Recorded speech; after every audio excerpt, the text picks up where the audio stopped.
pequeña introducción sobre René Zavaleta y uno de sus textos que nos ocupa en esta ocasión. René Zavaleta fue sociólogo y político, ministro de Minas y Petróleo durante el gobierno del Movimiento Nacionalista Revolucionario en Perú, en Bolivia. Para entender el pensamiento de René Zavaleta hay que contextualizarlo en este movimiento. Es un movimiento revolucionario que se da en 1952. Para René Zavaleta, considera el movimiento obrero boliviano como el motor importante para conocer a la sociedad boliviana. Él considera que existen momentos constitutivos en los cuales se puede llegar a conocer a la sociedad, y estos momentos constitutivos se dan en estos periodos de crisis que muestran a las clases tal cual son. Zavaleta considera que las clases aprenden las dimensiones de su poder en la práctica, lo que pueden hacer y lo que no, eso es lo que son. Por eso la crisis sirve como escuela, y en este caso el movimiento revolucionario de 1952 fue el momento constitutivo en el que se reconstituyen las clases según el carácter de su necesidad. El movimiento, para poder entender un poco, hay que entender el movimiento nacionalista revolucionario. Este movimiento jugó un papel importante. Zavaleta sostiene como monopolista el movimiento democrático en Bolivia. El contenido ideológico del movimiento se formó por un lado en torno a la crítica de la oligarquía minera y terrateniente, y la crítica a esta oligarquía traspasó a una crítica del Estado capitalista. En este proceso el proletariado se convierte en una clase política porque actúa. La destrucción del aparato. En segundo, la destrucción del aparato ideológico oligárquico significó utilizar el concepto de raza. Zavaleta dice que utilizar el concepto de raza como motivación de los oprimidos, porque para ellos raza era lo que pensaban como clase, que en un momento dado se superaría en el momento en que fueran ya conscientes en que tomaran conciencia de clase, desaparecería el concepto de raza. Otra de las características del movimiento fue que su fuente principal fue proletaria, a pesar de ser policlasista. El movimiento nacionalista revolucionario fue nutrido no solo por obreros, campesinos, sino por también gran parte de la clase media.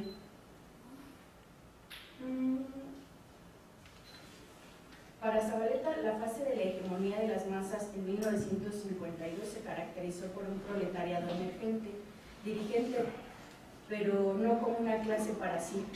Aún la oligarquía en este momento era reprimida o tenía una batalla constante con las masas. Y la autonomía relativa del Estado, para Zavaleta, aparece como la mediación entre las clases. Entonces empieza a negociar con el imperialismo. Bueno, Zavaleta entiende la autonomía relativa del Estado no como necesariamente un apéndice de la economía. Él considera que puede entenderse el Estado de una manera paralela. La presencia militar de Estados Unidos fue muy fuerte en Bolivia y fue una de las cosas que reconoció Zavaleta. El movimiento nacionalista revolucionario llegó en un momento en el que fue liderado por la burguesía, y pues obviamente eso provocó que tuviera un tinte más reformista el movimiento.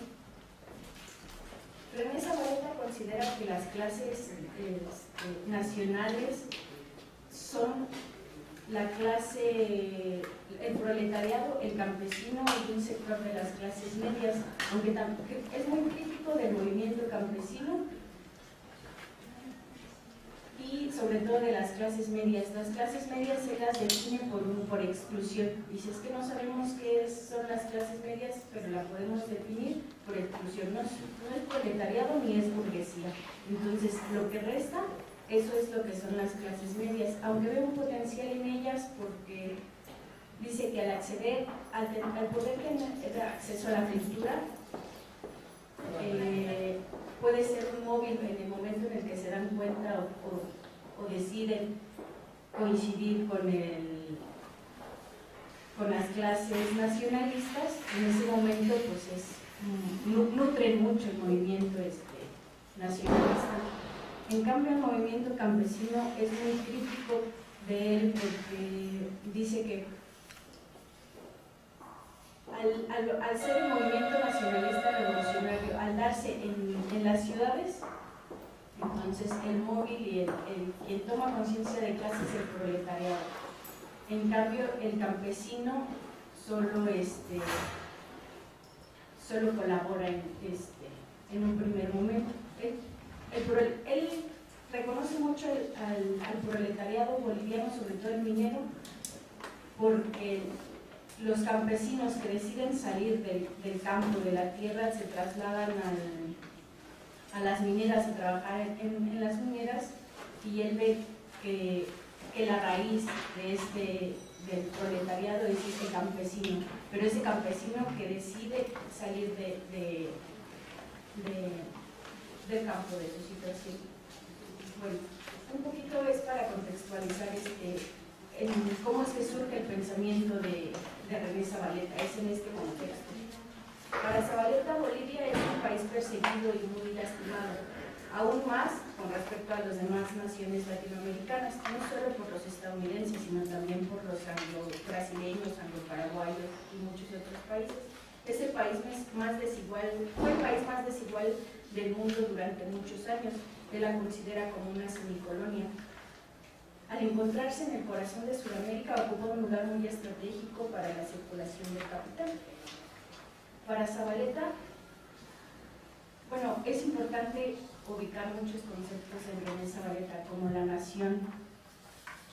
A mí, cuando yo lo leía, me causaba mucho ruido porque el primer momento de su pensamiento es muy nacionalista, es la construcción de una identidad nacional de los bolivianos, pero no tiene nada que ver como nosotros entendemos la nación, por ejemplo, aquí en México. Y bueno, para continuar con esta discusión es importante pues ubicar la discusión entre nación, Estado, sociedad abigarrada. Él dice que, bueno, tal vez esto sería importante que el profesor Lucio pudiera abordar mucho en esto sobre cómo entiende Zavaleta la sociedad abigarrada. Él dice que no es una sociedad capitalista en su totalidad porque convive en muchas otras formas de producción, en el caso de Bolivia. Entonces es una juxtaposición en muchos tipos de sociedades y a eso le llama una sociedad abigarrada. En el momento en que esta sociedad abigarrada pueda convertirse en un Estado nacional para poder consolidar un Estado moderno y así transitar al socialismo, para él es importante, solo que una de las cosas que él critica mucho es que quien encabeza este Estado moderno no necesariamente tiene que ser la burguesía, sino el proletariado, y creo que es una de las discusiones que se daban en este momento durante el movimiento nacionalista revolucionario. Y bueno, espero no haberlos confundido y no estar yo tan confundida con este autor. Y bueno, sin más, le daré la palabra al profesor Lucio Oliver para poder abordar más en el tema de René Zavaleta. Muchas gracias.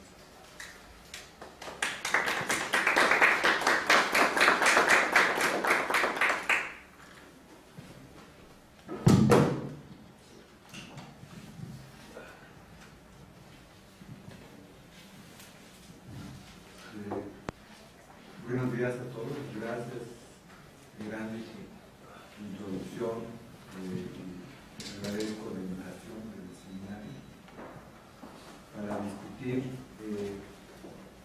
en el contexto de esta perspectiva de la crítica jurídica vinculado con la regulación de capital, para discutir el crecimiento de nuestra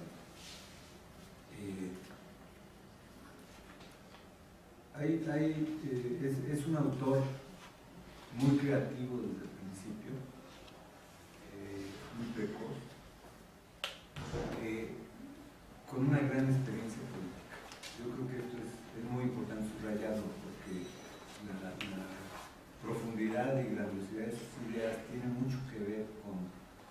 haber vivenciado una lucha política muy intensa, en una realidad peculiar. Porque, como él dice en el texto que estaba comentando de Andy,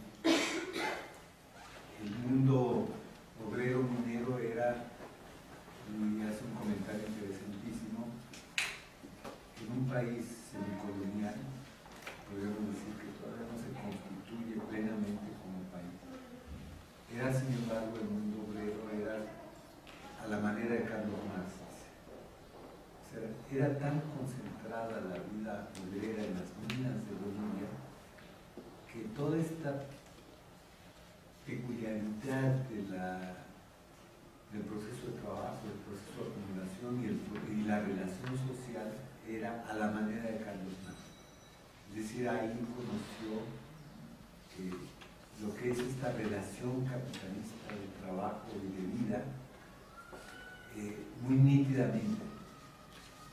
Y hace algún comentario en el sentido de que en algunas ciudades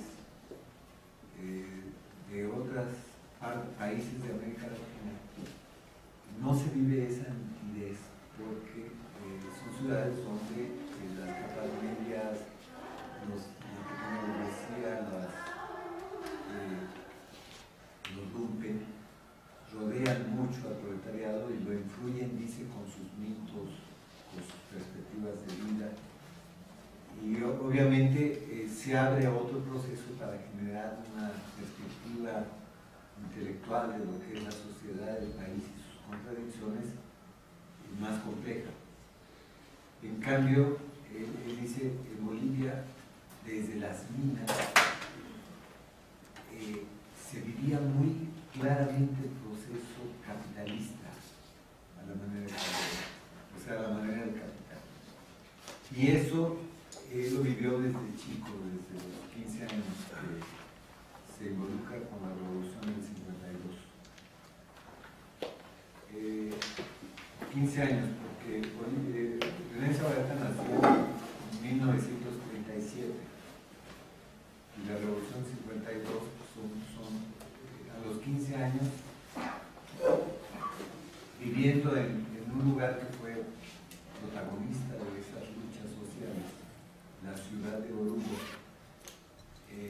Se dejó llevar por un gran movimiento que terminaría en una revolución obrera popular muy importante. Una de las grandes revoluciones de América Latina en este siglo.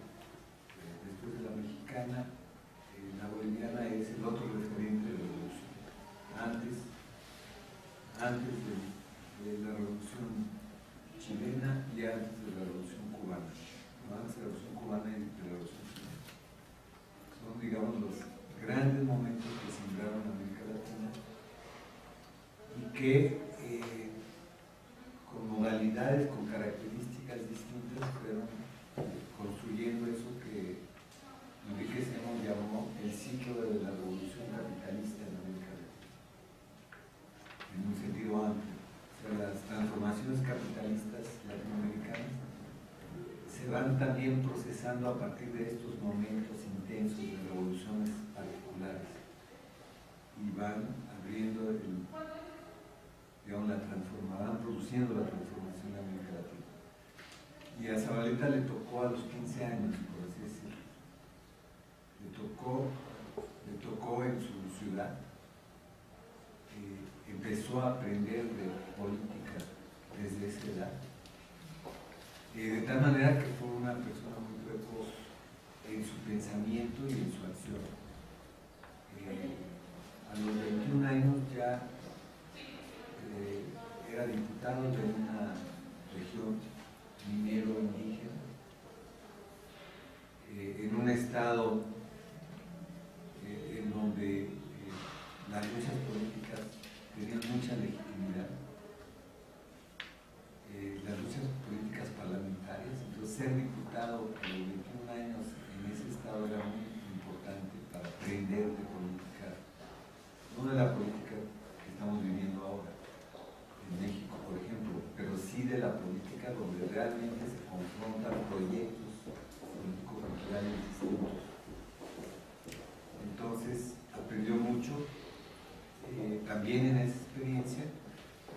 otra experiencia es la que tuvo como ministro de Minas en Bolivia, a los 26 años, entonces casi 27 años, que es también una precocidad enorme porque Bolivia era un país minero, y ser ministro de Minas es tener a cargo la dirección política de toda la dinámica de las minas. Entonces, a una temprana edad, ¿no? A los 26 años, nos habla de una precocidad enorme. Precocidad que se manifestó también en términos de pensamiento teórico. O sea, aprendió intensamente, podemos decir que de los 15 a los 30 años, vivió experiencias tan intensas de lucha política, tan frontales, tan fuertes, que su traducción en un pensamiento es brillante y es compleja, es profunda y responde a esa precocidad, ¿no? El texto que se les recomendó leer para ahora, La formación de las clases nacionales, fue escrito en 1967, a los 30 años de Zavaleta, 29, 30 años. Y es un texto de la primera época. Hay un autor que lo ha estudiado con mucho cuidado y durante mucho tiempo, que se llama Luis Tapia, un pensador boliviano actual, que hizo su tesis de doctorado sobre la obra en conjunto de René Zavaleta, ¿no? Una especie de historia intelectual de René Zavaleta. Y él, Luis Tapia, dice que este texto del 67 es un texto de una base culturalista nacionalista de Zavaleta, que posteriormente tendría un desarrollo hacia un pensamiento más anclado en la crítica marxista de la realidad. Pero en este caso, digamos, la perspectiva es cultural nacionalista. ¿Qué quiere decir eso?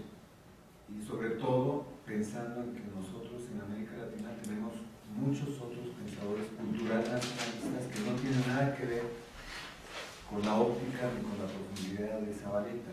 Entonces es interesante pensar cuál era en esa otra perspectiva que aún no era marxista propiamente, cuál era la peculiaridad de una perspectiva cultural nacionalista. En primer lugar, creo que si bien no es marxista en un cierto sentido, en lo que será después el marxismo de Zavaleta, no es simplemente nacionalista, culturalista, a la manera de cómo se desarrolló esa perspectiva en México, por ejemplo, ¿no?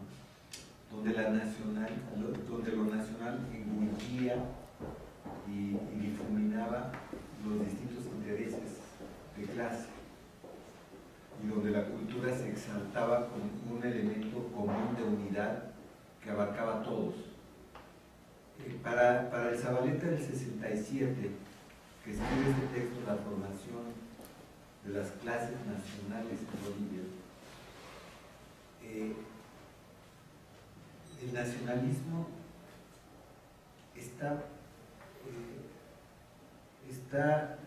el nacionalismo no diluye a las clases. Sin embargo, es el elemento dinamizador de la lucha política de un país como Bolivia. Ahí sí nos plantea una problemática y una pregunta muy interesante.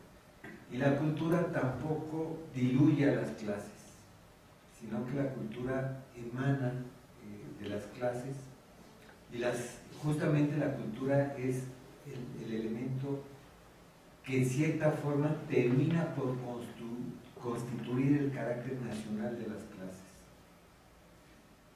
Ahora vamos a profundizar en esta perspectiva que es muy interesante.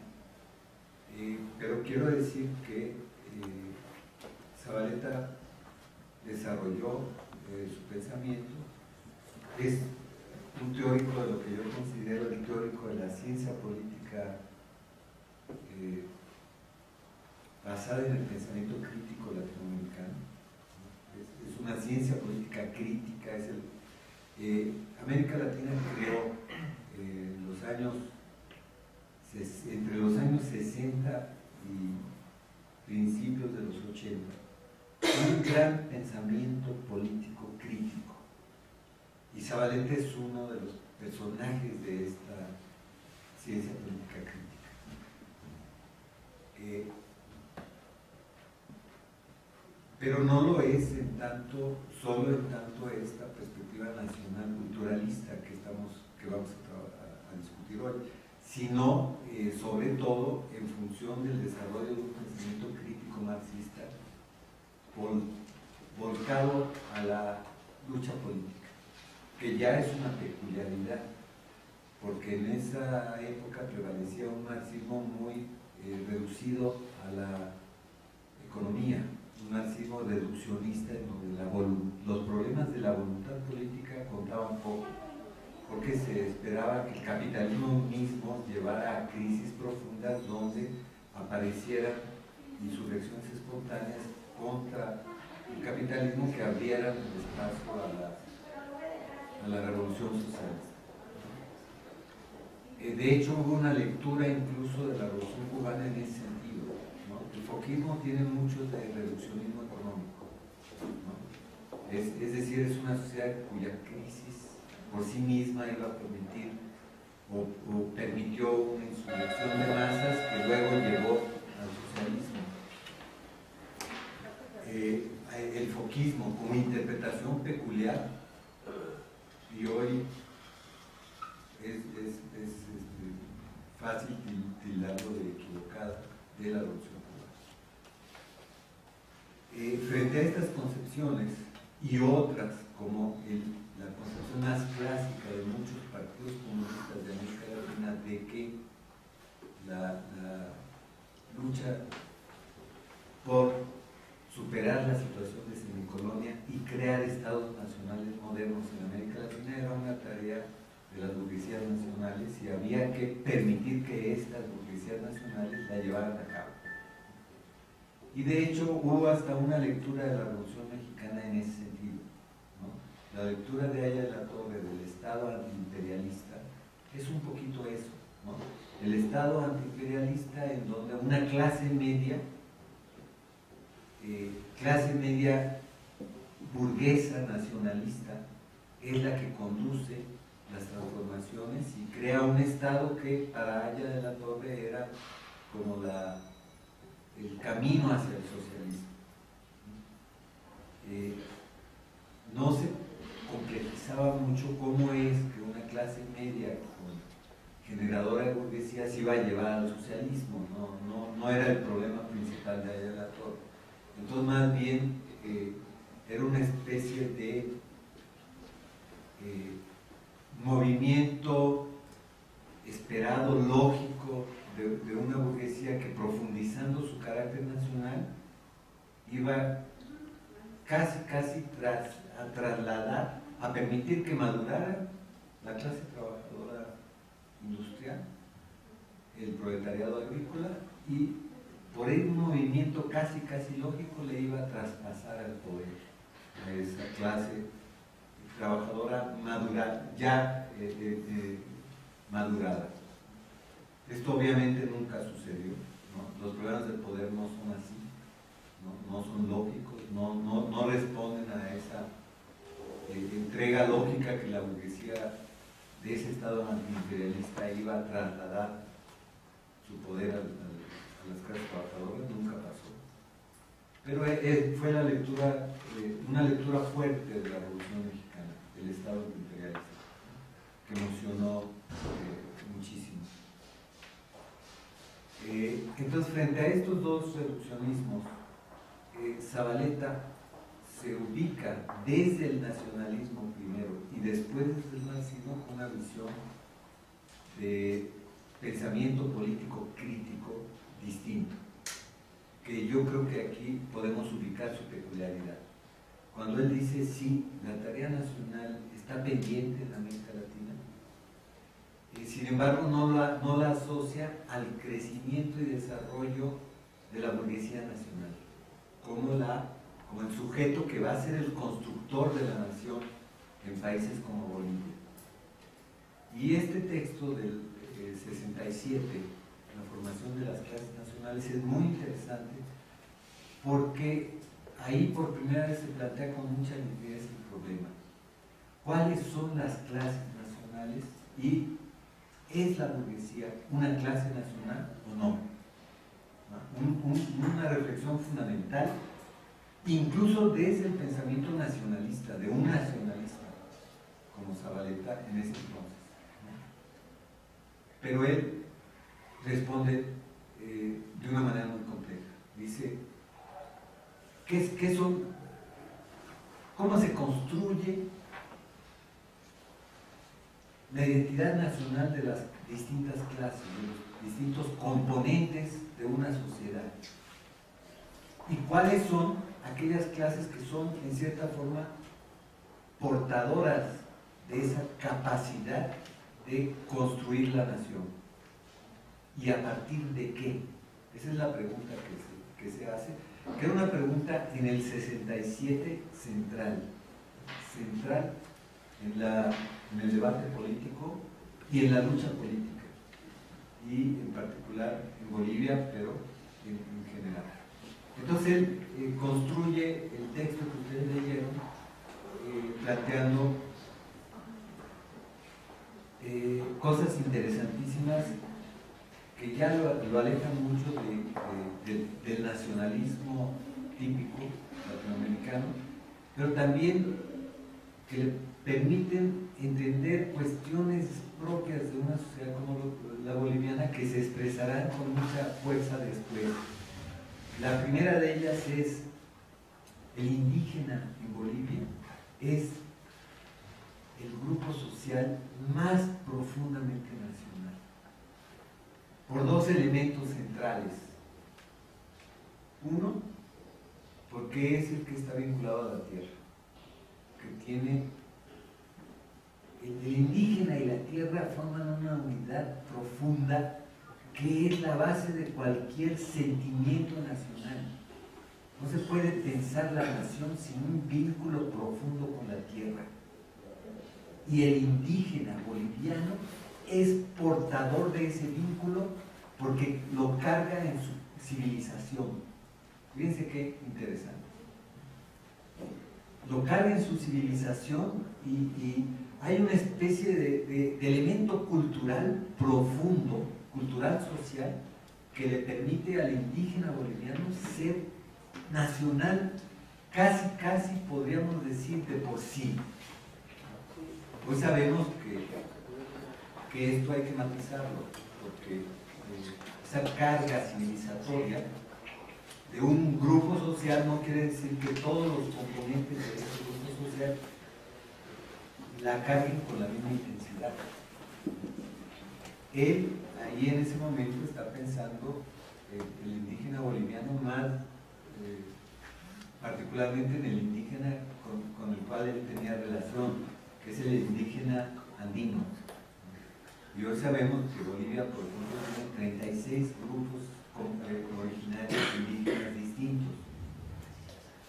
La pregunta ahí sería, ¿qué tanto esos 36 grupos son todos portadores de esa carga nacional?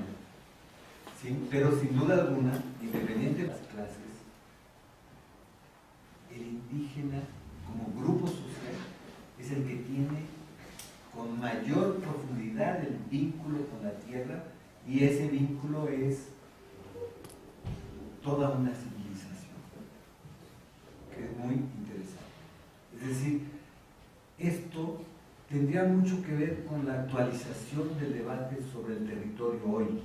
Hoy ya no se habla de la tierra, se habla del territorio, aludiendo a un componente que va más allá, digamos, de trabajar la tierra en sí, de la relación inmediata con la naturaleza, ¿no? Hoy la idea del territorio alude a cómo se forma la vida de una población con los componentes naturales, sociales, culturales que se asientan en determinado espacio natural, donde la población es parte de ese espacio natural. Hoy, digamos, esta idea que era muy original, muy propia de Zavaleta en el 67, hoy la ciencia social la ha hecho suya, ¿no? Y ya cuando habla del territorio y de la importancia del vínculo con el territorio, ya no está hablando de la importancia de un tipo de vida, ¿no? Más allá de la vieja idea productivista del territorio, ¿no? La idea productivista del territorio es que el territorio se puede trabajar para crear riqueza, pero hoy tenemos en la ciencia social una concepción que va más allá de ese productivismo. La riqueza no es solo la riqueza material que produce la tierra, la riqueza es la propia vida de quienes están vinculados con la tierra, la propia vida social, la vida cultural, la vida política. Bueno, con esta apreciación de Zavaleta, de que el indígena tiene un vínculo privilegiado con la tierra como portador civilizatorio de una relación con la tierra, ya nos está planteando una cuestión similar a la concepción actual del territorio. Y el otro elemento con el cual él dice los grupos indígenas bolivianos son grupos nacionales, son portadores de la nación, es el elemento de la cultura. O sea, hay una cultura en términos también actuales de la ciencia social, así como el territorio. Hoy, la cultura en la ciencia social contemporánea no se ve simplemente como un conjunto de valores, símbolos e ideologías. La cultura hoy en la ciencia social es identidad. Y es una identidad entrelazada con lo social, que está en lo social. Ya no es... Ha habido un desarrollo crítico en la ciencia social latinoamericana muy fuerte que plantea que la cultura no debe leerse como se leía en otra época, como una serie de valores que se podían tomar o no. Lo importante de la cultura es que se traduce en identidad social, en una referencia fundamental para el trabajo, para la vida colectiva y para la actividad social, cultural y política. Entonces, muchísimo más que la pura cultura que se puede recoger y desechar cuando se quiera. No. Hoy creo que la ciencia social latinoamericana ha avanzado mucho en entender a la cultura con a partir de esta noción de identidad. Bueno, es en ese sentido que Zavaleta también, ya en este texto del 67, está diciendo los grupos indígenas bolivianos son portadores de la nación en la medida en que su identidad está vinculada a una sociedad que ha crecido en un territorio determinado y lo sabe defender, porque lo ha conquistado. Ya es muy interesante, es la conquista del territorio para crear comunidad, que por cierto es una cuestión importantísima en una sociedad como Bolivia. Si ustedes han tenido la oportunidad de ir, habrán visto cómo para quien no es de esos lares, es muy sufrida la vida en Bolivia, ¿no? Es sufrida por la altura. En primer lugar, es una altura de cerca de los 4.000 metros, que poca gente puede vivir con normalidad. Hay quien simplemente no puede estar ahí. Vivir a los 4.000 metros es muy complicado. Pero además hace mucho frío, y un frío muy extraño. Y entonces él dice, el indígena ha conquistado esa identidad, conquistando los nichos ecológicos, haciendo vida en ese contexto y creando una identidad que surge de ese hacer vida en ese contexto.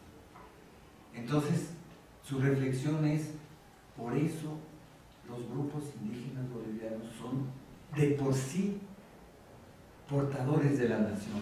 Fíjense qué interesante y qué diferente a la concepción nacional a la que estamos acostumbrados. Es otra concepción de lo nacional. Claro, habría que pensar mucho qué tanto hay una carga de especie de culturalista en esta perspectiva. Yo siento que lo hay en cierta medida, sí, podríamos, el propio Luis Tapia dice, pertenece a una fase culturalista, nacionalista, este pensamiento, pero ya lo hace a la manera de Zavaleta, por así decirlo, ¿no? Aportándonos elementos que hoy usamos en la vida diaria para definir el territorio y la identidad, como elementos de nuestros criterios metodológicos de análisis. Entonces, si es así, quiere decir que su concepción no era tan simple. Es decir, no era culturalista en el otro sentido que podemos entender culturalista. Quizá tiene unos... Yo he estado pensando por qué, de dónde saca esta perspectiva tan compleja de un nacionalismo que no es el nacionalismo típico, es un nacionalismo casi, podríamos decirlo, es un nacionalismo marxista. Yo siento que sí lo saca de una serie de lecturas de Lukács que están vinculadas con Hegel, porque hay momentos, no sé si te diste cuenta, Erandi, donde él habla de que la nación surge de un proceso de negación de la negación, dice, ¿no? Se niega a la clase que niega a la nación. ¿Cuál es la clase que niega a la nación? La oligarquía, por la cual ve a la nación como explotación rapaz de recursos. Fíjense, la oligarquía justamente es interesante entenderla, porque es la clase que no es y no puede ser nacional, porque no tiene ni el vínculo con la tierra, ni el vínculo con la cultura que tiene el indio trabajador. Es una clase que ve a la naturaleza exclusivamente para apropiarse de riquezas y vivir una vida que no tiene nada que ver con retribuir a la sociedad y a la naturaleza y a la comunidad nada. Es la típica clase que se apropia de los recursos productivistamente para un disfrute particular.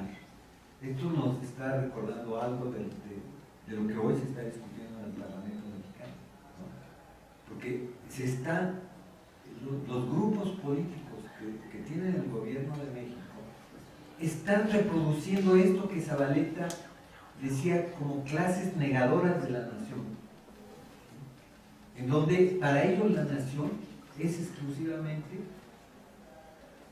apropiarse de riquezas para su disfrute personal, sin ninguna concepción del territorio como espacio de vida, como espacio de creación comunitaria cultural, para nada. Entonces él decía, la clase prototipo que niega a la nación en su forma de ser oligárquica es el latifundismo y el capitalismo, el gran capitalismo minero boliviano. Esa clase no puede ser nacional, la está negando, porque está negando la cultura en términos de ese vínculo hombre-naturaleza. Y entonces dice, veamos cuáles son las clases que niegan a la que niega la nación. Por eso les digo que hay un discurso un poco hegeliano todavía. Es la negación de la negación. ¿no? La clase que niega, a la que niega la nación es el indio, es el campesino general, que puede ser incluso un campesino no indio, pero que está vinculado con la tierra e influido por esta perspectiva del indio boliviano. Y dice un sector de las clases medias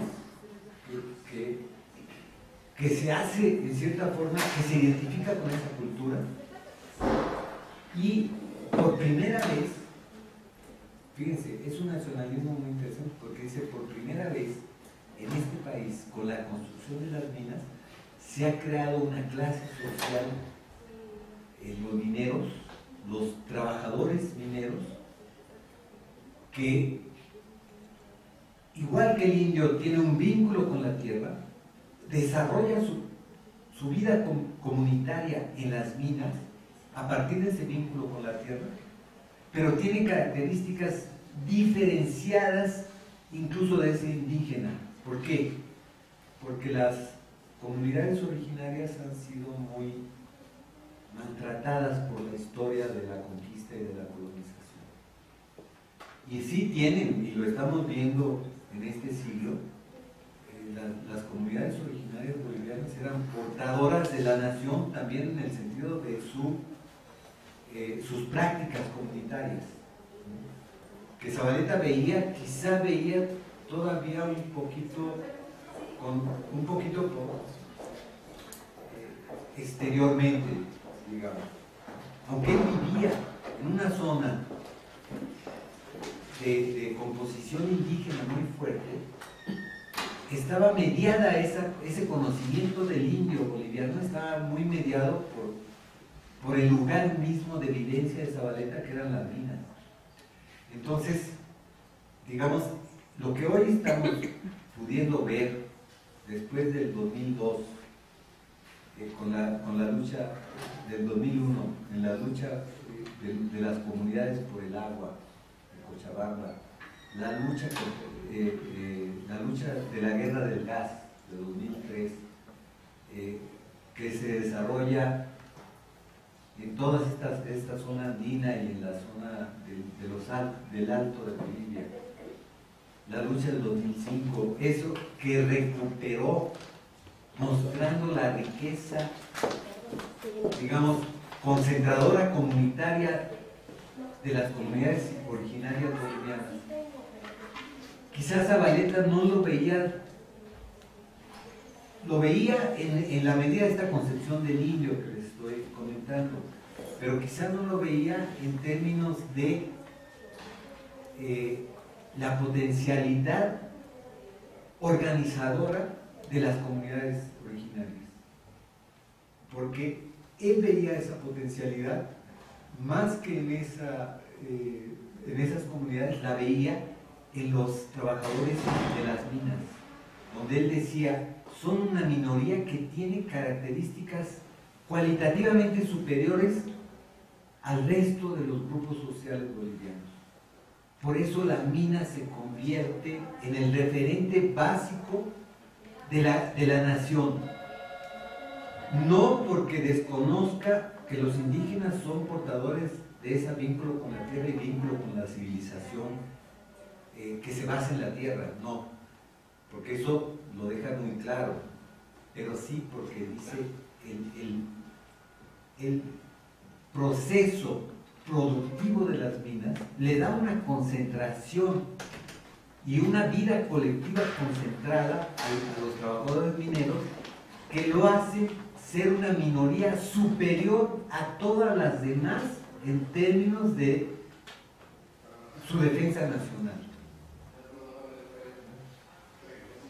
Esto es muy interesante. Quizá hay un grado de idealismo en Zavaleta en estos momentos, muy influido sin duda alguna por lo que fue una intensísima revolución obrera en el 52, donde él había vivido la capacidad política concentrada de los obreros mineros. Pero ¿por qué idealista?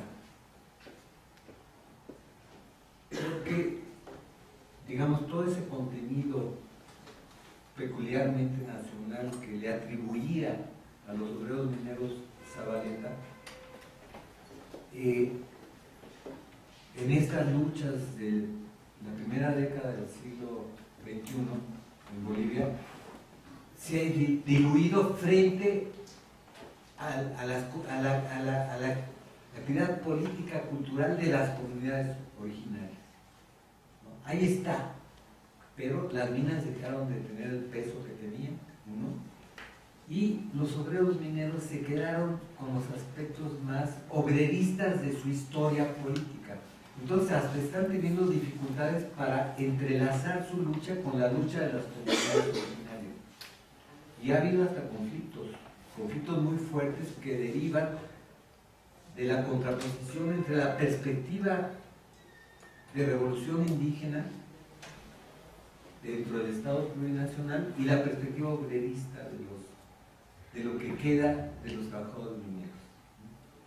Bueno, por eso digo que puede existir un aspecto idealista en Zavaleta, en esos textos del 67, en ese texto del 67, donde él estaba convencidísimo de que los obreros mineros que tenían esa capacidad de concentración, de organización a partir de la concentración capitalista, en núcleos que decía eran libres de todo desplazamiento. Incluso llega a decir cosas fantásticas. Él dice, cuando un campesino se decide a ser minero, es como si pasara del feudalismo al capitalismo, en esa decisión. Es decir, como trasladara épocas con esa decisión, y el resultado es la constitución de una clase moderna en medio de una sociedad antigua. Y esa clase moderna, con características superiores a las otras, porque es moderna, porque está en el núcleo organizativo de la mundialización y de la transformación moderna de la naturaleza, es sin embargo, dice él, profundamente portadora de esos elementos nacionales. Sí, quizá hay algo de idealismo, hoy lo podemos ver. Entonces,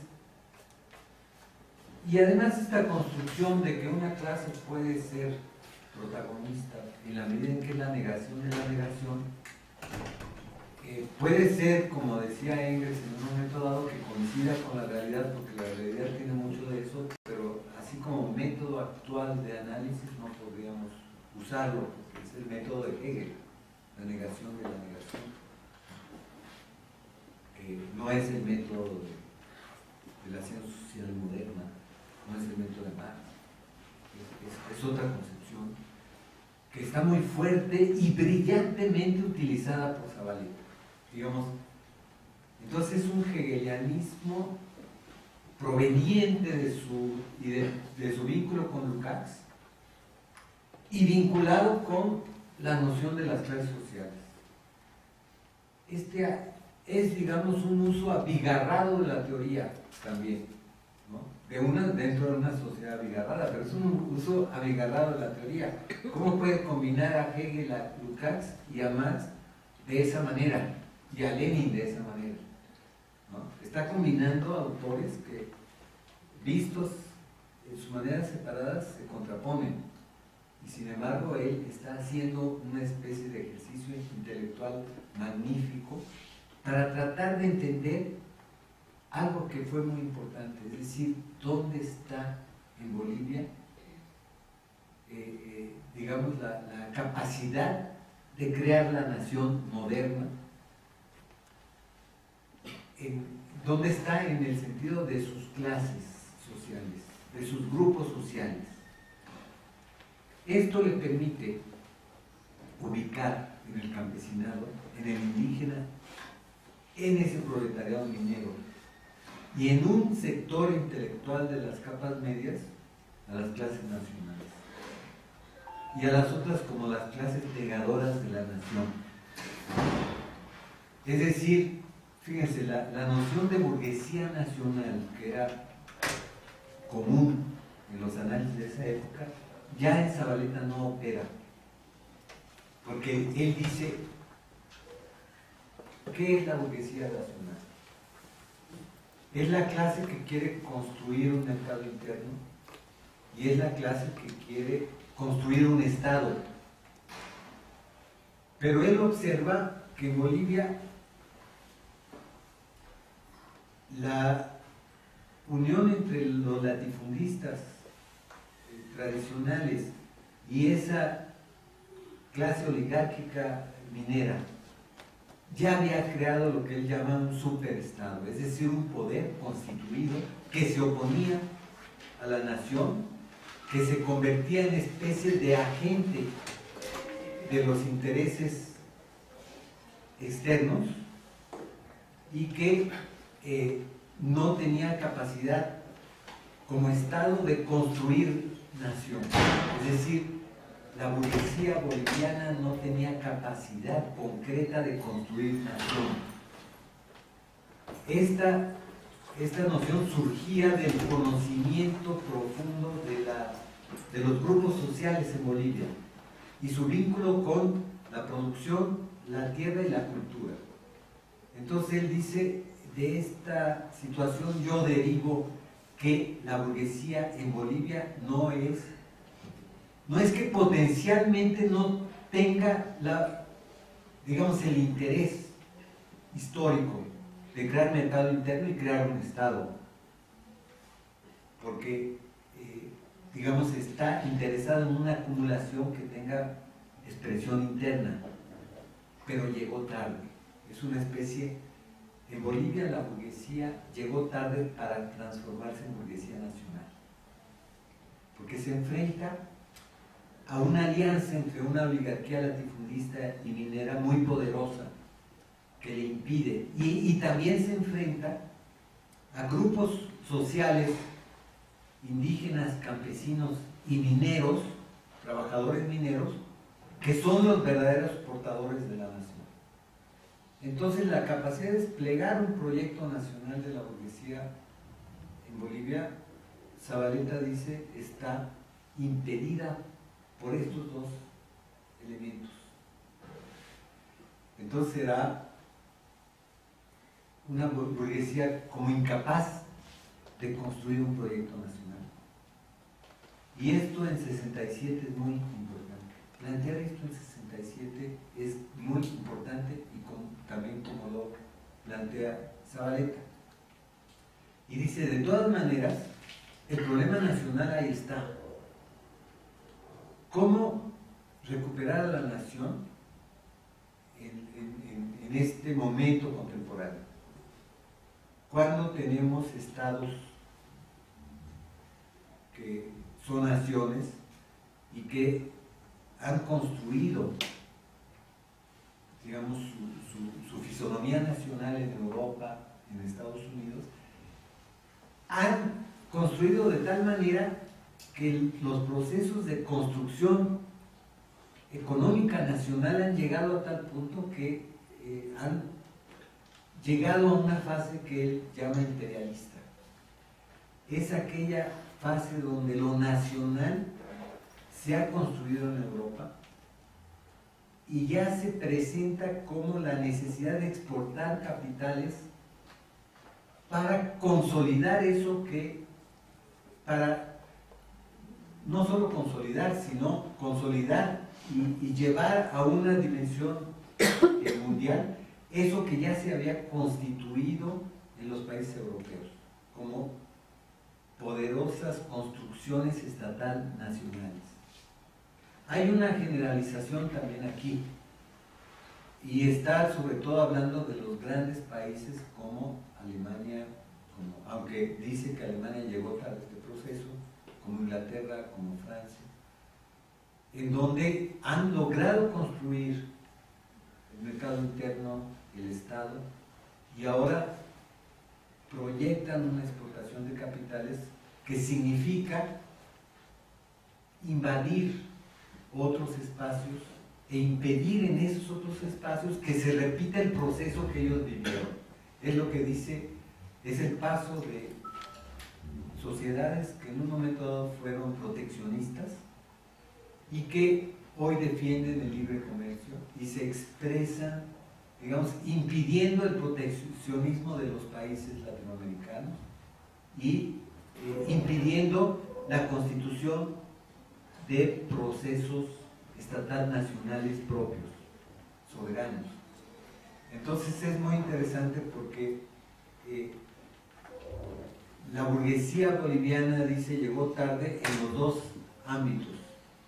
Llegó tarde en el ámbito interior y está llegando tarde en el ámbito exterior, porque ya se enfrenta con poderes que están negando la posibilidad de la nación en Bolivia y no tiene la fuerza para resolver en términos nacionales, no solo la fuerza, y eso es lo interesante de Zabaleta ahí, no solo no tienen la fuerza ni tienen ese componente nacional en su propia constitución, por la vía de ese vínculo con la tierra y ese vínculo con la cultura, no tiene esa capacidad para hacerse nacional. Y entonces él dice, en cambio, los otros componentes, los indígenas, el proletariado minero, el campesino boliviano, sí tienen la fuerza y la capacidad nacional en esta situación mundial de opresión nacional por parte de estados externos, de crear la nación y defender la nación.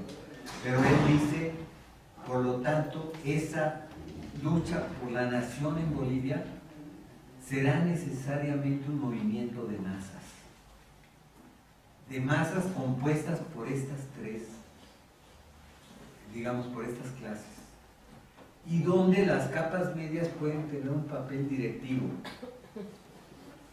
Eso es muy interesante, porque nos plantea también ahí varios problemas. En primer lugar, en ese movimiento de masas defensoras de la nación, Zabaleta suponía que el proletariado minero iba a ser el protagonista, digamos, del bloque de lucha social por la nación. Y lo pensaba en términos más clásicos, es decir, crear una nación a partir de constituir una forma política que permitiera la participación de estos componentes populares, pero en una unidad nacional. Era otro momento histórico, ¿no? Hoy, la propia realidad boliviana se planteó la construcción de la nación no como la extensión de la hegemonía de un núcleo nacional sobre el conjunto del país, sino como algo diferente, como la creación de un Estado plurinacional. ¿Qué lleva a esta idea del Estado nacional que todavía es dominante en Zabaleta? O sea, ¿qué diferencia tiene eso con la realidad que vivimos en el siglo XXI de un Estado que ya no se asume a sí mismo como nacional, que se niega como nacional? Zabaleta, a partir del proletariado minero, que sea capaz de hegemonizar el proceso, hegemonizar económica, política y culturalmente el proceso de construcción de la nación en la lucha. Eso ya no existe como posibilidad en Bolivia. Quizá porque fue destrozada la economía minera como eje articulador de la economía nacional. Y al ser destrozada, entonces se fragmentó en múltiples pedazos, incluso económicos, y en múltiples economías la sociedad boliviana. Está la sociedad de la media luna, que es una sociedad que produce productos de agronegocio para la exportación. Está lo que resta de la economía minera, está la nueva economía de producción del gas de las transnacionales, está la economía de la autosubsistencia de las comunidades originarias, y la conclusión político-social que hay en Bolivia es que articular en una nación toda esa diferencia de economías, esas distintas economías, solo puede procesarse por la vía de un Estado plurinacional. Fíjense qué interesante, ¿no? Hay una diferencia de perspectiva teórica de lo que es la construcción de la nación con Zavaleta, pero hay una diferencia de situación histórica epocal, porque el eje, para Zavaleta, lo que era el eje articulador de la nación boliviana eran las minas y era el proletariado minero. Eso, como desapareció en Bolivia como eje estructurador, las minas que quedan no tienen el peso económico, el peso estratégico en la vida boliviana, entonces ya no se puede plantear con esa característica, como lo pensaba Zavaleta. Y claro, nos deja un poco el problema teórico de ¿será que ya había estos elementos de dificultad en la época de Zavaleta y Zavaleta no los vio? Aunque los atisbó, porque a la vez que planteaba esto, fue desarrollando después lo que Erandi decía, la perspectiva de que, espérense, este dominio del proletariado minero no es tan absoluto, ni tan fácil, a pesar de que en esos momentos era el que estructuraba la economía nacional. Por eso gestó la noción de sociedad abigarrada. Bolivia es una sociedad abigarrada, no solo porque hay distintas economías que no se pueden subsumir en la dominación minera, de la economía minera, y ya nos plantea una dificultad, es decir, el capitalismo no puede homogeneizar las formas productivas de la nación. El capitalismo minero boliviano tiene dificultades para subsumir en su dominio a las otras formas productivas. Primer problema fuertísimo. Pero tampoco ese proletariado minero tiene la capacidad de subsumir a las culturas, a las formas de sociabilidad y a los proyectos políticos de los otros espacios que no son el minero.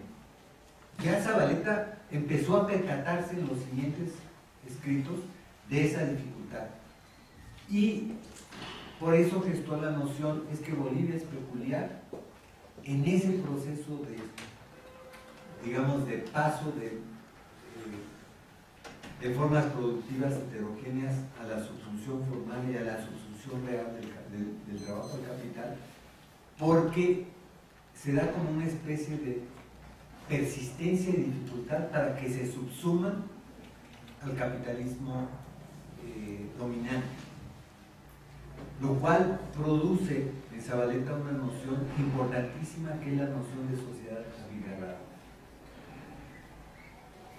No es lo mismo, yo siempre he sostenido que no es lo mismo que la noción que se popularizó mucho en esa época de economías con heterogeneidad estructural, que la CEPAL sacó un poco para hablar de economías donde no estaba claramente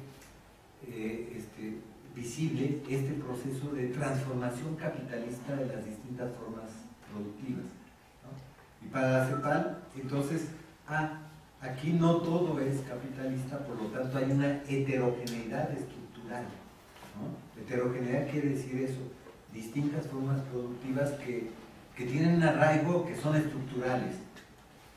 La noción de sociedades abigarradas de Zavaleta no es eso. Y no es eso porque conlleva en Zavaleta algo que no conllevaba en la noción de sociedades de heterogeneidades estructurales, que es la idea de la dominación. Para Zavaleta las sociedades abigarradas, sin embargo, tenían un elemento de estar subordinadas a una dominación. Una dominación que era muy exterior, porque no se basaba en la construcción de una economía estructuralmente unificada, ¿no? Pero esa dominación, digamos, exterior, sin embargo, actuaba sobre todo el conjunto de la sociedad abigarrada. Entonces, creaba un estado aparente, porque no era el estado moderno que resulta de la transformación capitalista del conjunto de la sociedad, y que da entonces al Estado una unificación estructural muy fuerte. No era eso, ¿no? Sin embargo, sí había un poder que articulaba la sociedad abigarrada.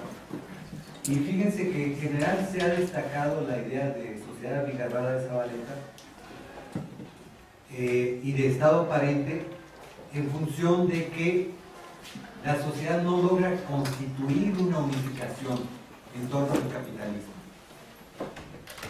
Y se ha destacado ese elemento de estado aparente, ¿no? El estado es aparente porque no es el estado que surge de un proceso de unificación estructural de economías, sociedades y culturas capitalistas.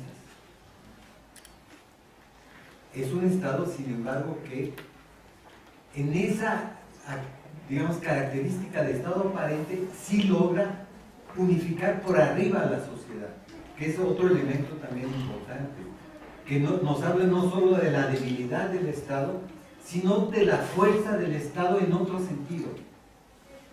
Si no, ese Estado no hubiera sido ni siquiera Estado, ¿no? Lo de aparente matiza el Estado, pero ese Estado es un poder que actuaba sobre las sociedades abigarradas, aunque con una gran debilidad.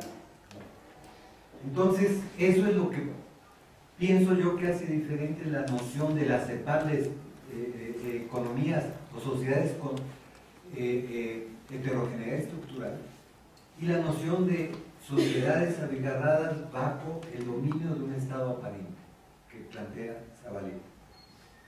Pero él ya se percataba de esa dificultad para crear una unidad capitalista de la sociedad boliviana. Una dificultad que él ya veía muy claramente y que hoy se expresa activamente con la propuesta de Estado plurinacional. Es decir, sí hay dificultad, pero esa dificultad ya no se va a superar en términos de crear una economía capitalista unificadora, de crear una modernidad capitalista unificadora. Ahora esa dificultad se va a expresar en términos de crear un Estado plurinacional, en donde esas sociedades abigarradas tienen que buscar un tipo nuevo de unificación para constituirse en un Estado. Lo plurinacional califica a un Estado que requiere un grado de unificación, pero que ya no va a ser la vieja unificación, la unificación que Zavaleta expresa en esta segunda parte del artículo que comentaba Erani, ¿no? La unificación que históricamente se va creando en torno de un capitalismo que va creando el mercado interno y que va buscando el Estado nacional. Ahora tiene que ser otro tipo de unificación. ¿Y cómo será ese tipo de unificación? Es un problema no resuelto en Bolivia ahora. Si hay la idea de que el Estado tiene que ser el espacio que permite la unificación, pero ¿a partir de qué economía? Eso no está claro, ni siquiera se ha discutido suficiente. Pero no solo a partir de qué economía, sino a partir de qué estructura o a partir de qué relación política se puede crear ese plurinacionalismo.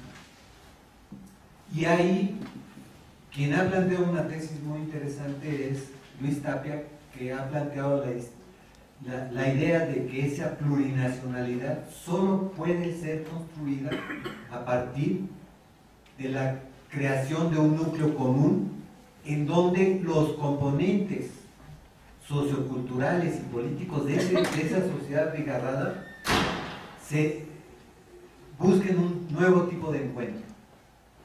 Un nuevo tipo de encuentro que esté determinado por otro tipo de relación política que no sea la subordinación a una burocracia central. Pero este problema es muy complicado. Y la verdad es que este problema no ha ni siquiera empezado realmente en Bolivia. Es decir, el Estado plurinacional no está constituido en Bolivia. Y es difícil que se constituya de inmediato, porque exige un reconocimiento pleno de ese abigarramiento en términos de esa estructura plurinacional boliviana que requiere esfuerzos políticos que son lentos, que exigen mucho debate y mucho encuentro político. Y el Estado que surge del 2007, 2009, que surge de la Asamblea Constituyente, que se constituye como Estado, tiene la dificultad de los tiempos, del tiempo de quererse constituir como Estado a partir de los recursos que da el extractivismo rentista que domina Bolivia y que da la acumulación de capital que está en función de los nuevos núcleos comerciantes que dominan Bolivia, y el otro tiempo, el tiempo de la construcción de la plurinacionalidad, que es un tiempo difícil, un tiempo largo, un tiempo que exige un debate que ya en el nuevo Estado se dificultó, porque si la Constitución reconoce que hay 36 comunidades originarias fuertes, vivas en Bolivia, y en la constitución del órgano político directivo del Estado solo se reconocen 7, quiere decir que hubo un problema ahí de congruencia con esta perspectiva que la propia Constitución plantea. ¿Cómo se puede plantear que hay 36 comunidades que forman la base de la plurinacionalidad y crear una institución política donde solo participan 7? Porque incluso la idea original de que fueran 14 fue reducida a 7. Ni siquiera eran las 36. La idea original se planteó es que estuvieran representadas 14 comunidades. Y en la lucha política por definir la situación del Estado se redujeron a 7. Lo cual quiere decir que hay una aceleración de la dominación que va contra el tiempo de la construcción del Estado nacional. Y esto es un problema muy importante en términos del encuentro político constructor de la plurinacionalidad, pero también de resolución del abigarramiento boliviano. Pero también hay un problema de que ese Estado plurinacional no ha definido una concepción económica que permita resolver el problema, digamos, de la articulación de las distintas economías bolivianas. ¿Cómo se va a resolver? Ya no se puede pensar en el desarrollo de una economía privada capitalista que de por sí vaya subsumiendo las distintas economías. O eso parece muy difícil, aunque está en la mentalidad de algunos dirigentes que la han llamado la búsqueda del capitalismo andino. Pero eso es muy difícil. Eso tiene un capitalismo andino que sería dirigido por un Estado que, sustituyendo a una clase capitalista que no existe como dominante, haría las funciones de crear una economía unificadora capitalista que subsumiese a las distintas economías de la sociedad abigarrada. ¿Será eso posible? ¿Será realmente posible a estas alturas pensar en que eso se va a producir? o se requiere otro tipo de visión de la articulación económica, de la creación económica en Bolivia que permita sustentar la plurinacionalidad. Y aquí ha habido algún debate muy interesante. La propia vicepresidencia de Bolivia, que es la que está impulsando por una parte el capitalismo andino, pero es la que ha tenido lucidez para plantear el problema en otros términos, ha dicho lo siguiente. En un texto muy poco conocido y muy poco discutido en Bolivia, y por supuesto en el exterior, García Linera planteó la idea de conocer a profundidad cuáles son las economías que existen en Bolivia. Y él planteó, hay una economía transnacional dominante, que es la que está extrayendo los recursos del gas y está aportando una parte para la renta del Estado boliviano. Por eso se mantiene como corazón del proceso económico boliviano el extractivismo rentista. Podríamos decir, es el extractivismo rentista lo que estructura la economía nacional boliviana. Y eso lo reconoce García Linera en ese texto sobre las distintas economías de Bolivia. En segundo lugar, viene la economía privada, capitalista. La economía de los sectores del agronegocio exportador, la economía de los sectores comerciantes de los Andes, es decir, las distintas economías propiamente capitalistas que se basan en un proceso de acumulación de capital que lleva a la concentración y la centralización de capital en los términos bolivianos. En tercer lugar viene la economía estatal boliviana, es decir, todas estas articulaciones de utilizar esa renta en formas productivas y que tienen todavía poco desarrollo en Bolivia. En cuarto lugar viene la economía cooperativa, que tiene algunas expresiones en las minas todavía y en otros sectores productivos de las ciudades. En quinto lugar viene la economía social comunitaria.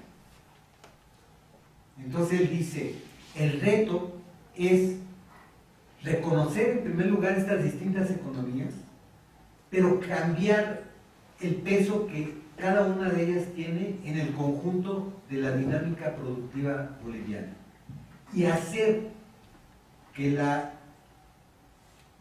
economía social, crear una economía social en Bolivia, que junto con esa economía social, la economía estatal se conviertan en el eje económico dominante de Bolivia y que no sea el capitalismo transnacional extractivista de despojo lo que estructure las relaciones económicas, sino que cada vez más se vaya relegando en su peso económico en la organización boliviana. En segundo lugar, darle más peso a la economía cooperativa y a la economía social. De tal manera, y junto con este peso de la economía cooperativa y social, en tercer lugar a la economía privada pequeña. Entonces la propuesta de García Linera en un texto que no es el dominante, pues no es la propuesta dominante, la propuesta al parecer dominante es la propuesta que está avanzando por la vía del capitalismo andino. Es decir, de que esta economía transnacional se mantenga como dominante y poco a poco vaya creando las condiciones de una acumulación de capital privada que vaya desarrollando procesos de concentración y centralización de capital que lleven al capitalismo andino. Esa es otra propuesta, ¿no? Esta idea de las distintas economías y el cambio de su peso es una propuesta que ha sido yo creo que es muy importante porque es la propuesta que ha por primera vez pensado lo que puede ser la base de la plurinacionalidad en Bolivia, pero que está escondida, digamos, en el escritorio. creo que entonces aparece el problema. ¿Cómo crear esa economía social estatal para que sea la economía dominante? ¿Cómo darle ese peso a la economía comunal y cooperativista para que sea el segundo peso dominante? Luego, ¿cómo ir subordinando y articulando la economía privada capitalista y cómo subordinar a la economía transnacional? Es decir, cómo cambiar la relación de fuerzas en términos de estructuras económicas en Bolivia. ¿A partir de qué? Porque eso no es solo un problema económico, es el problema de empoderar a las fuerzas sociales, culturales y políticas portadoras de estas distintas economías. Entonces ahí se plantea un problema que sí es resultado de lo que Zavaleta decía en términos del abigarramiento, pero que para crearse como Estado plurinacional que no sea aparente, sino que sea el verdadero Estado plurinacional, tiene que tener una economía articulada, nueva, que lo soporte. Porque si no, lo que se va a crear es un Estado plurinacional aparente, es decir, que domine ese abigarramiento boliviano, pero por encima. Y que hoy sabemos nosotros que la economía transnacional que domina el extractivismo boliviano es poderosísima y es la que está generando la renta principal para Bolivia.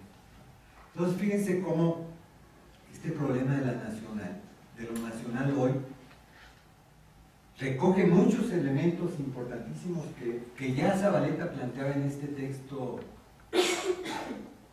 digamos, de su fase, como dice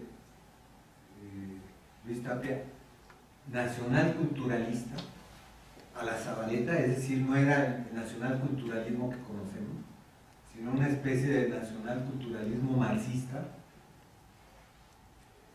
lucasiano-hegeliano marxista. Que eso es complicado, eso lo vamos a conversar mucho luego con Elvira, porque es muy interesante esto, ¿no? Pero que ya nos da un pensador brillante, original, que nos está recogiendo los problemas reales de Bolivia y que hoy tenemos que pensar con Zavaleta, pero en función de los problemas que se le presentan hoy a la situación de una sociedad abigarrada en busca de la plurinacionalidad y en busca de una economía que los aporte como la boliviana.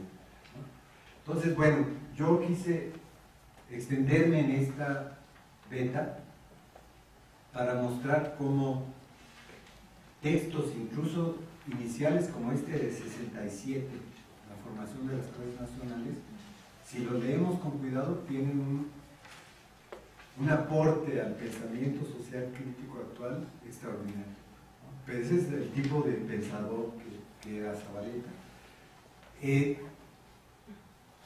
En fases posteriores de su actividad intelectual y de su conocimiento y vinculación política con Bolivia, Zavaleta desarrolló un pensamiento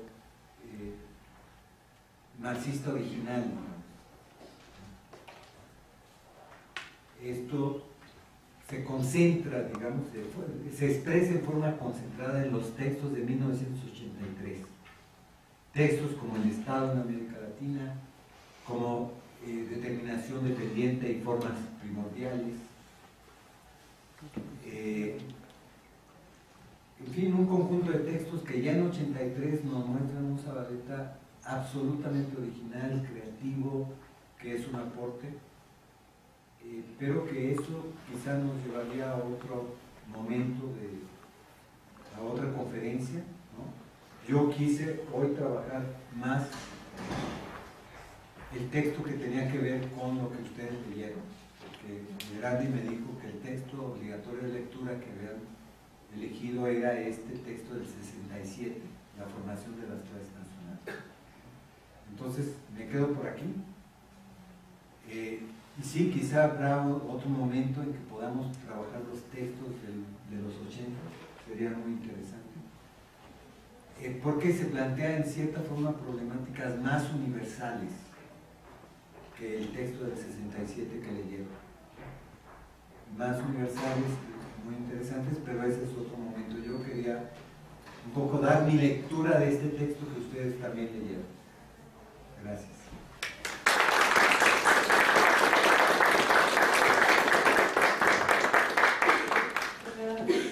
Gracias al profesor Lucio por toda esta lectura sobre René Zabaleta. Y bueno, quisiera darle la palabra el micrófono a ustedes para que pudiéramos conversar un poco. No sé si quisieran acercarse un poco más, aquí hay algunos lugares vacíos, para poder conversar a gusto en esta ocasión, y no sé si hay alguien que quisiera empezar.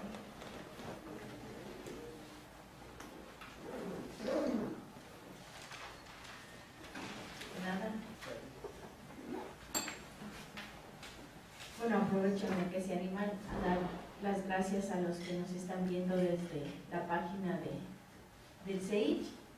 Se está transmitiendo esta conferencia, entonces agradecemos mucho a los que nos están viendo. Entonces, no sé si alguien quisiera participar, conversar un poco sobre esto. Yo, hay que hablar en el... A veces sí, porque se está transmitiendo. Bueno, a mí me gustaría preguntarte al profesor un poco más sobre la clase media, ¿no? Que me parece que se quedó ahí un poco faltando decir un poco más, y cómo él ve la clase media en Bolivia hoy, ¿no? Delante de todo este proceso.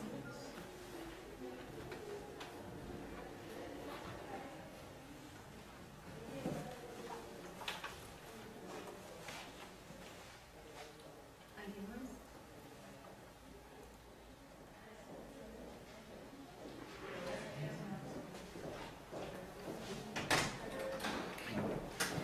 Bueno, hay un momento en ese texto que leyeron donde él dice: la clase media es una clase que se puede definir mejor por lo que no es.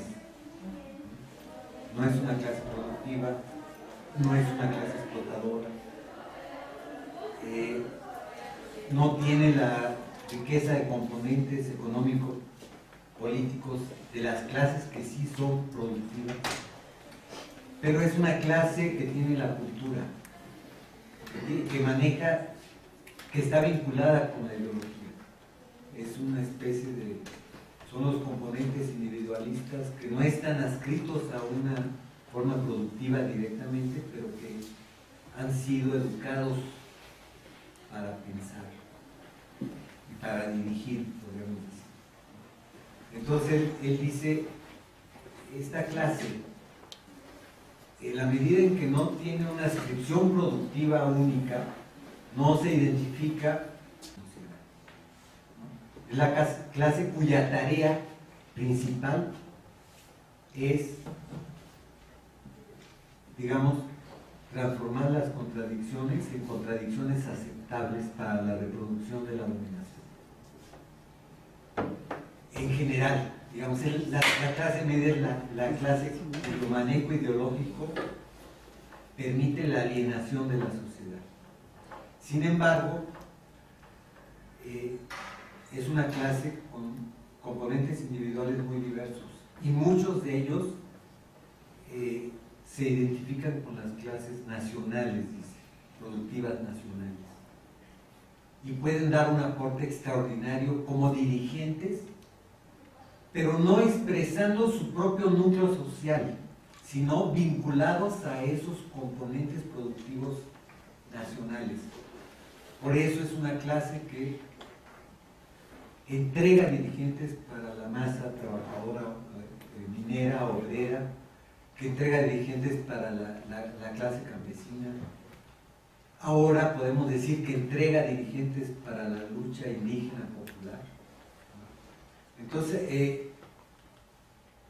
es muy interesante esta idea de la clase media que él plantea, porque que la define en particular a partir de lo que no es, pero sí de cuál es su función principal en la sociedad y cómo eso no excluye que muchos componentes de esa clase media puedan vincularse con las luchas populares y utilizar esa riqueza cultural, esa riqueza de experiencia en la dirección política para apoyar esa lucha de las clases productivas. Para Zavaleta no hay una especie de interés propio de las clases medias que las lleve a actuar. Lo que sí hay es una función histórica de ser la mediación que permite la alienación en la sociedad, pero no es cerrada esa función. Entonces es muy interesante porque en este texto Zavaleta trata de comprender a los grupos sociales en sus peculiaridades y dice, por ejemplo, la pequeña burguesía siempre querrá imitar a la burguesía aun cuando sea una caricatura de esta, y por lo tanto la capacidad productiva, de mano, etcétera, que tiene la burguesía no la puede tener nunca la pequeña burguesía, pero siempre tratará de imitar. Entonces hace una caracterización muy interesante. Por ejemplo, el campesinado, dice el campesinado en Bolivia es un campesinado distinto al campesinado europeo que Marx caracterizaba como un saco de papas. Distinto por la propia historia boliviana, porque es un campesinado influido mucho por las comunidades originarias que tienen una vida colectiva. Pero en el 52 y después del 52, dice, a este campesinado se le dio una reforma agraria que el campesinado no procesó en su interior. Casi la ganó sin luchar. Y eso, dice, eso genera un campesinado conservador. Un campesinado que ve, digamos, su inserción en la vida productiva como dádiva del poder.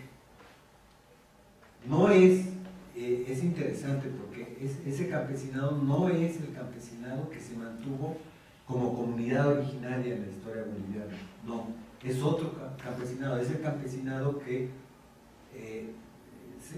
obtuvo tierras por la reforma agraria y se mantuvo como un productor individual. Entonces él caracteriza ese campesinado, uno, por la influencia que tuvo o que tiene de las comunidades originarias. Dos, por la influencia que tuvo y que tiene de los sindicatos obreros de las minas. Tres, por la influencia que tuvo del dominio estatal de los militares sobre su existencia en el entendido de que el Estado les había dado las tierras. Entonces, fíjense que es muy interesante la complejidad con que analiza las características de los grupos sociales, ¿no? Es una complejidad extraordinaria la que hay en Zavaleta. No es repetidor de ideas vulgares de cómo se constituyen los grupos sociales, sino trata de entender su proceso propio de constitución en la sociedad boliviana. Y eso es riquísimo, ¿no? Porque de ahí deriva las características de la lucha nacional, de la lucha popular y de la lucha política. Entonces, es muy rico. Y en cambio esta idea del saco de papas en cierta forma la traslada para caracterizar a la clase media, a esas capas medias. Lo que no excluye esta función dominante que es organizar la alienación de la sociedad. Más o menos lo veo por ahí.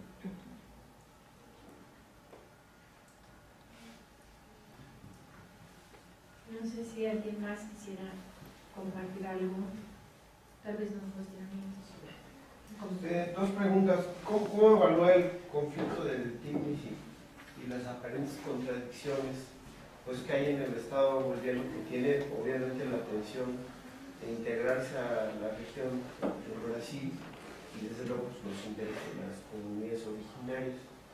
Y otro, pues sí le pediría una recomendación, una buena lectura de la revolución del 52 en Bolivia. En particular, yo producto de un seminario de hilo nacional popular en la historia de Bolivia, y me llamó mucho la atención como Zabaleta menciona que las oligarquías bolivianas pues querían hacer una Bolivia sin indígenas, ¿no? Y ese era su proyecto nacional, y pues por eso fracasaba todo el tiempo. Pues es un absurdo construir cualquier idea de nación que excluya a lo indígena, sino que lo indígena es mayoría en Bolivia. Entonces parece ser que en este sentido el pensamiento de Zabaleta es futurista porque marca un rumbo pues que hoy se está tomando con la construcción desde los propios.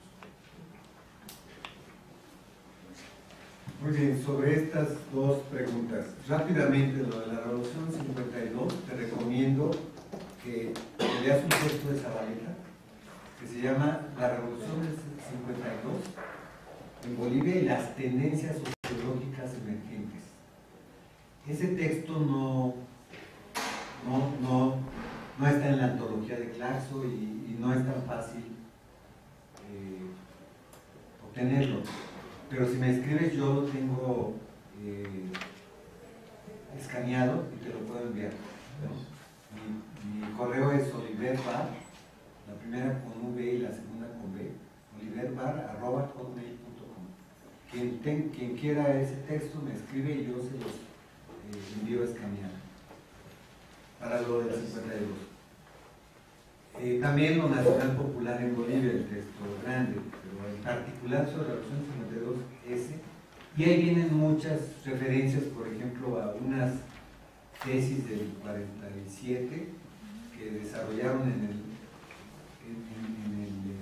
los sindicatos, que se llamaron las tesis de Pulacayo, que es muy, muy interesante, pero él lo comenta ahí con amplitud en ese texto. Entonces yo creo que es muy interesante para quien quiera conocer más de la Revolución del 52. Ahora, sobre lo otro, lo del TICNIS, ¿qué expresa este conflicto del TICNIS? Yo creo que expresa la lucha entre tres tipos de intereses muy fuertes.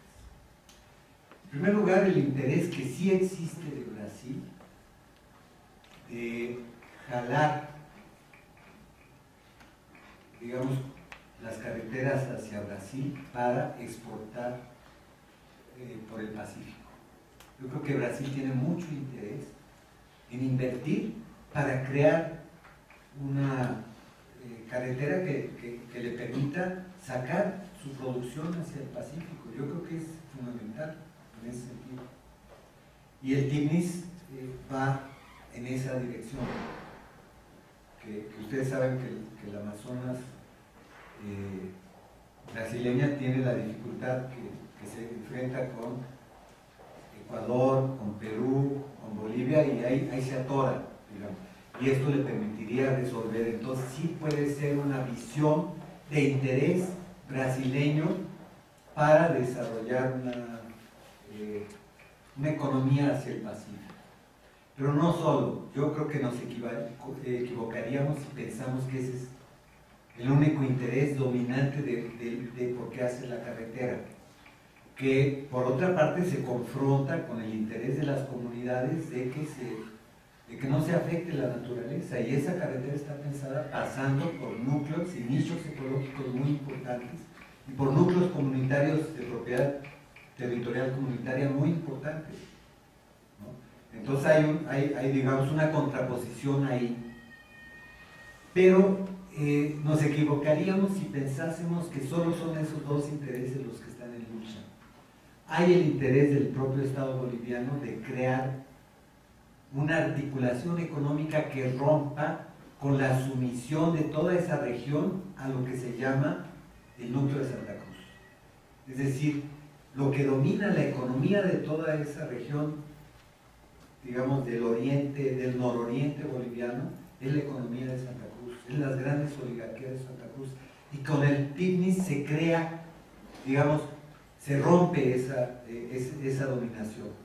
Por lo tanto, sí juega un papel muy importante de integrar a Bolivia de otra manera. Es decir, tiene una racionalidad estatal muy interesante. Pero el problema es que se articula con este conflicto de dos grandes intereses, ¿no? El interés de Brasil de aceptar eso, pero usar eso también para el desarrollo de sus exportaciones hacia el Pacífico, y el interés también de las comunidades del lugar que quieren que el proyecto pase por un proceso de discusión y de debate que les permita salvaguardar su relación con la naturaleza, su vida comunitaria, su economía comunitaria. Pero como les digo, el problema en los tiempos está actuando ahí. Porque hacer eso, procesando ese interés comunitario, implica tiempo, mucho tiempo. Implica ponerse de acuerdo, entender lo que está en juego, cómo diseñar de otra manera esas vías de comunicación. Y el problema es que el Estado no tiene ese tiempo. El Estado está urgido de reestructurar la integración boliviana de otra manera. Y le impone a las comunidades de ahí ese otro tiempo, el tiempo del Estado, que no es el tiempo de las comunidades. Si no, se lograría un acuerdo. Y por otra parte, Brasil pone sus inversiones, no está interviniendo directamente, pero es la que está interviniendo en términos de yo pongo el capital para hacer esas carreteras, ¿no? Yo creo que así es la complejidad que yo por lo menos veo de ese problema del PICNIS.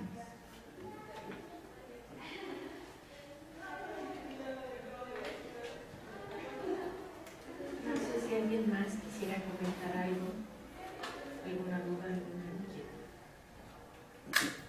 Bueno, pues le damos de nueva cuenta las gracias al profesor Luis por esta exposición sobre Manuel Zabaleta, y los invitamos a que el 15 de enero, el 8 de enero, la sesión sobre Mariate con Pablo. Bueno, la continuación de este ciclo de conferencias del pensamiento latinoamericano.